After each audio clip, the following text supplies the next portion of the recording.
ரொம்பவே டேஸ்ட்டாக ஈஸியாக சிக்கன் பிரியாணி பார்க்கலாம் வாங்க. குக்கரில் 2 ஸ்பூன் நெய், 2 டேபிள் ஸ்பூன் எண்ணெய், பிரியாணி ஹோல் ஸ்பைசஸ், பிரியாணி இலை, ஆனியன் சேர்த்து நல்லா வதக்கி வெங்காயம் பொன்னிறமானதும் 2 ஸ்பூன் இஞ்சி பூண்டு பேஸ்ட், ஒரு கையளவு புதினா, ஒரு கையளவு மல்லி, கூடவே தக்காளி சேர்த்து நல்லா வதக்கிக்கணும். எல்லாம் சேர்ந்து நல்லா வதங்கி வந்ததும் மிளகாய் தூள், உப்பு, தயிர், வீட்டில் அரைச்ச பிரியாணி மசாலா இது எல்லாத்தையும் சேர்த்து நல்லா வதக்கி எண்ணெய் பிரிஞ்சதும் நம்ம சிக்கனை சேர்த்து அதையும் நல்லா 2 மினிட்ஸ் குக் பண்ணிக்கணும்.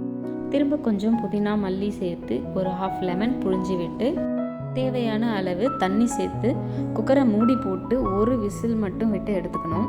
Already 1 cup basmati rice ½ an hour தண்ணியில் ஊற வச்சு எடுத்து வச்சுருக்கேன். நான் 1 கப் ரைஸ்க்கு 1½ கப் தண்ணி ரேஷியோவில் எடுத்திருக்கேன். இப்போது குக்கரை மூடி மேலே அந்த ஆவி வந்ததும் விசில் போட்டு அடுப்பை லோ ஃப்ளேமுக்கு மாற்றி 15 மினிட்ஸ் அப்படியே வச்சுருங்க. 15 மினிட்ஸ்க்கு அப்புறம் அடுப்பு ஆஃப் பண்ணி 10 மினிட்ஸ்க்கு அப்புறம் ஓப்பன் பண்ணி பார்த்தா சூப்பரான பிரியாணி ரெடி. ட்ரை பண்ணி பார்த்து கமெண்ட் பண்ணுங்கள். தேங்க்ஸ் ஃபார் வாட்சிங்.